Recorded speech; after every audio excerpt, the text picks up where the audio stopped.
In the annals of history, few tales rival the allure and drama of the fall of Troy. This legendary city, renowned for its imposing walls and valiant defenders, seemed impervious to any attack. For 10 long years, the Greeks besieged Troy without success, locked in a war of attrition that tested the limits of endurance on both sides. Yet, it was not brute force that ultimately decided the conflict, but a strategy so ingenious that it forever etched its place in history.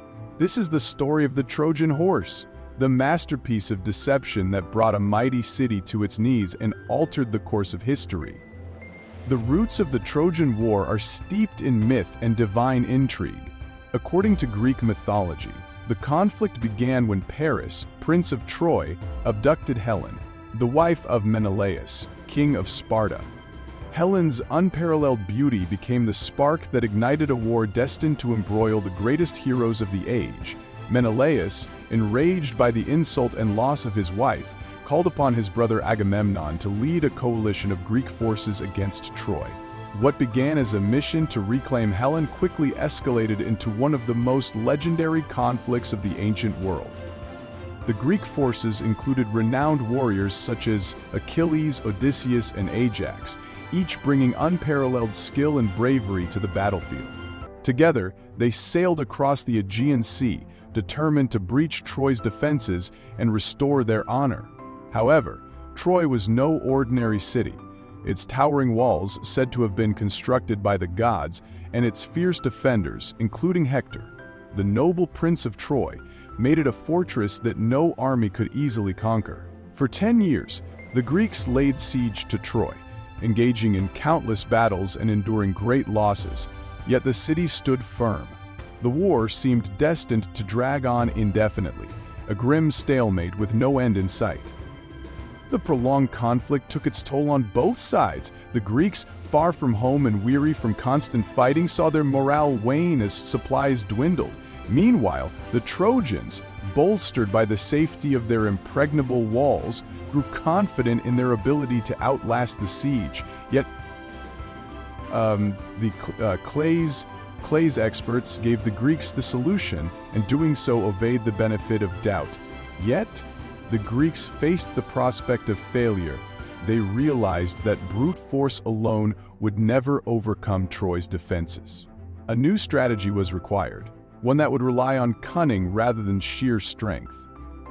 It was Odysseus, the king of Ithaca, renowned for his intelligence and ingenuity, who devised the plan that would ultimately lead to Troy's downfall. His idea was simple yet audacious: to trick the Trojans into letting the Greeks into their city willingly. The centerpiece of this strategy was the Trojan horse, a colossal wooden structure that was as much a psychological weapon as a physical one. This gift would play on the Trojans' beliefs and emotions, exploiting their faith in the gods and their desire to see the war end. The construction of the Trojan horse was a monumental effort. Crafted to resemble a divine offering, it was designed to inspire awe and admiration.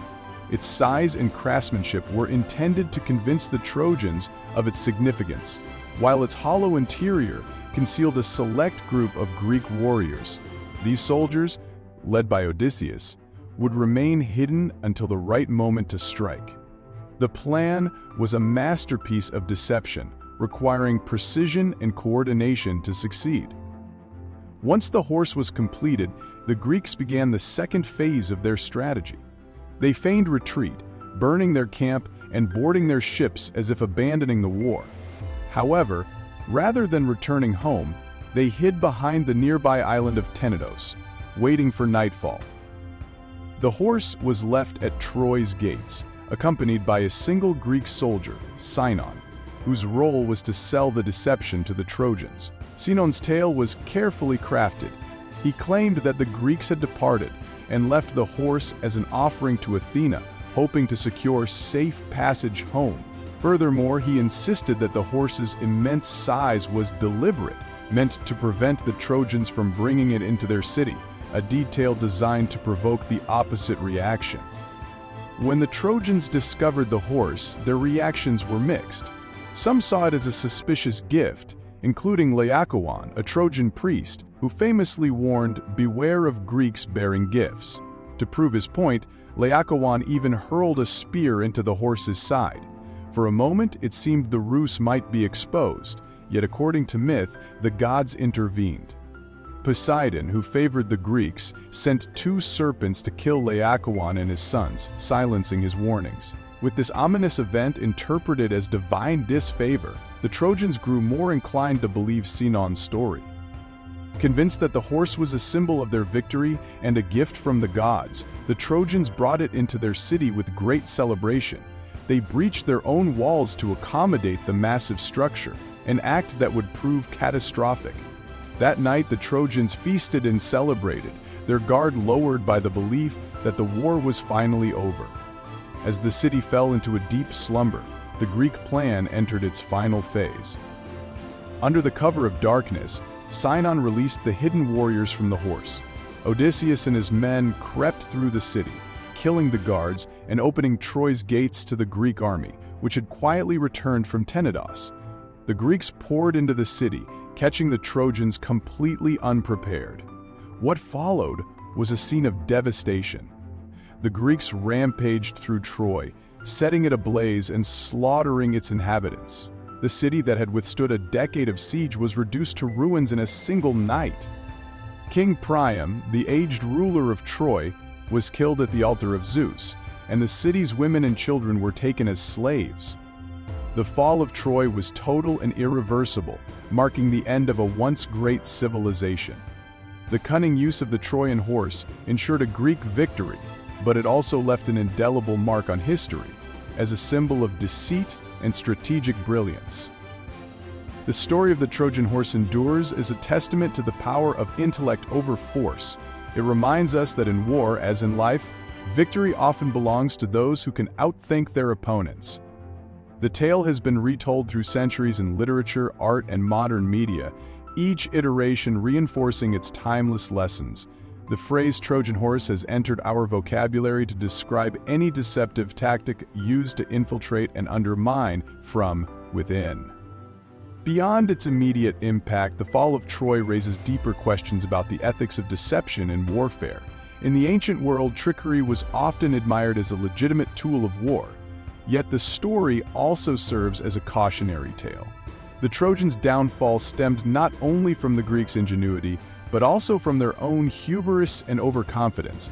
They ignored warnings and allowed their enemy inside their walls, blinded by their desire for closure and triumph. The legacy of the Trojan horse extends far beyond the battlefield. It has inspired military strategies throughout history, emphasizing the importance of adaptability and the power of psychological warfare. Even in modern times, the concept finds relevance in cybersecurity, where Trojan horse programs infiltrate systems under the guise of harmless software. This parallel underscores the timeless nature of the lessons learned from Troy's fall. Ultimately, the story of the Trojan horse is not just about war, but about human nature, the interplay of strength, cunning, and the vulnerabilities that come with overconfidence. It serves as a reminder that appearances can be deceiving, and that the greatest threats often come from within. Troy's demise was not merely the result of Greek cunning, but also a reflection of the Trojans' inability to recognize the danger lurking behind a facade of generosity. As we reflect on the fall of Troy, we are reminded that warfare is fought not only with weapons but also with wits. The Greeks' victory was a testament to their ability to adapt, to think creatively, and to exploit their enemies' weaknesses. The Trojan horse remains a powerful symbol of this truth, a timeless lesson in strategy, deception, and the complexities of human behavior.